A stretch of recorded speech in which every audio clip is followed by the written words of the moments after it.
here with Z Garcia from Dice Tower. We're at Dice Tower West, and I'm asking Z the same question I've been asking everyone else. So, Z, can you tell me 5 games that describe you as a gamer? I can try. I'll try. That works. Here we go. I got a list. Number 1, and this might be not much of a surprise, I'm saying Pandemic. Oh, of course. Pandemic was my favorite game for a long, long time. Co-op. I love co-op games. I love real-world settings I've discovered.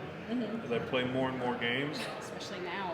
Yeah, that now, and just sort of, I like real-world settings. You can sort of, hang your hat on that and have a point of reference, especially when teaching new people. I don't have to explain glass dragons and elves and whatever. Right. It's like, this is, it's in this part of the world in this year. You get that. So I like that about Pandemic. That is my gateway game. That was the very first game I ever played. It's easy to teach too, you can get people into it slowly. They understand what's going on. You have a drive to do well in the game because it makes sense what you're doing. Yes. It's not you need to go over here and steal a chalice from this dwarven king or whatever. It's like, okay, why though? Why do I want that chalice? You're trying to heal the world. Everybody's in. Yes. So that's a big one for me. Especially post-COVID. Especially right now. Get on that. Pandemic. All right, my second one is my current favorite game. Okay. 51st State. I'm excited for you to teach me that. I will be teaching just after we're done right now. Yes. Tune in for the... No, there's no such thing. So 51st State, I love this setting, post-apocalyptic. Okay. It is very much a sort of tableau building combos. This card feeds well into this card. I love card games. I love those, yeah. I love multi-use cards as well. Oh, that's great. Like the card will do a few different things. You can use it towards this or that or the other thing. It's thinky, but flows well. There's some interaction between the players, but it's not all just nasty. Take that interaction. Great illustrations. I'm a sucker for artwork. Oh, yeah. I get along with that game really well. I like what's going on. I like rebuilding something also. I love the feeling of you start with very little, cut to half an hour later or whatever, and look what I've made. Nice. Yes. I love that feeling in games. This game gives me that feeling. Yeah, I love it. I'm really looking forward to that because all the stuff you just said hit the nail on the head. I love that kind of stuff. So really excited about that one. All right, fantastic.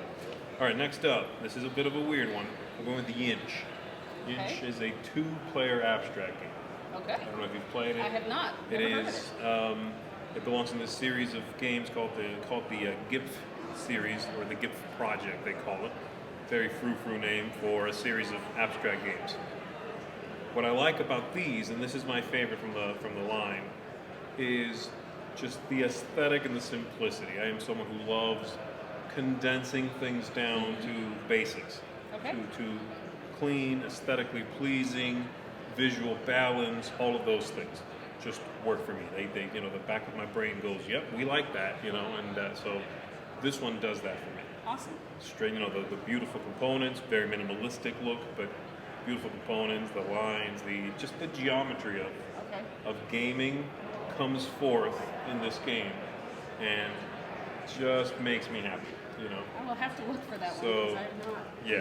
Yeah. I love abstract games. Love abstract games. I think you'll like this. This is very good. What you call it, gamer. So I will play anything mostly. After we play 51st State, Yinch is happy. Okay. I like it. That works. 2 of these. Next up, and I think this is one you like, Cthulhu Death May Die. Oh, I love that game. Yes. That was on my list. Okay, so, there we go. Yeah. So Cthulhu Death May Die then hits that part of my brain that loves monsters and beasties and crazy horror-esque sort of stuff. Still co-op, so there's that. But I'm a fan of the just bizarre. Okay. The bizarre, the unusual, the strange. And this game gives me that feeling of fighting weird cultists and monstrosities and all that stuff. The madness thing you're managing in the game where you're going insane and you're unlocking inner power. This is all just very strange stuff. And it works for me. Yeah. Who's your favorite character to play? I think maybe Rasputin, who can just straight up die and be like, psych, I'm back. It's the weirdest thing. I love it. It's just very strange. I love the nun. The nun is great. Goes crazy, and Yeah. the crazier she is beastly strong. Yeah. She So, goes hardcore. Yeah, So she just comes out brawling. yeah, there's a lot of characters in there. All the baddies, all the beasties. Yeah, it's also, again, going back to the aesthetic thing. I love the visual appeal of that The game. miniatures are great. Yeah, miniatures, but the graphic design is so Yeah. good. The tiles are too small. Agreed. Definitely too small. Everything else really works well for me.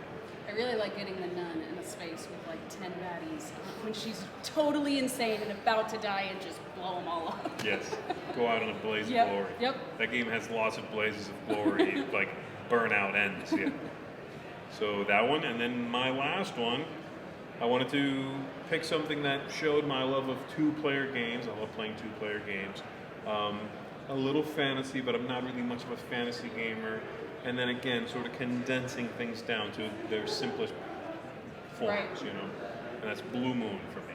Okay. So Blue Moon or Blue Moon Legends, it's the same game, just it got retitled, is a two-player head-to-head game Okay. in which it's sort of, you know, if you've played Magic the Gathering or you've played any of those kinds of games that have a lot of overhead, Blue Moon gives me that same feeling and boils it down to, yes, a few combos, some deck building if you want it, you don't have to do that. And then just that back and forth lobbing the ball over the net, you know. I'm throwing some power back at you, you're bouncing that back, now I need to respond. Do I have the cards to respond? Can I make an effort, or do I need to bow out and let you win this round? Okay. So I've liked that game for a long, long time. It's a pretty old game, that one. But yeah, it's still, I just find it very charming, and there's something about it that, because I've had it for so many years and have played it so much, I find now kind of disarming. Right. You know, I find it kind of like a comfort food sort I of was game. just gonna say your comfy blanket. Yeah, it's a comfy blanket kind of game. It's Yeah. like Blue Moon. Yeah. I can just sit there and look through the cards and feel instantly better Yep. about whatever else was bothering me. I can center myself with that game. Eldritch Horror is that for me. Really? I really do love that game. So Okay.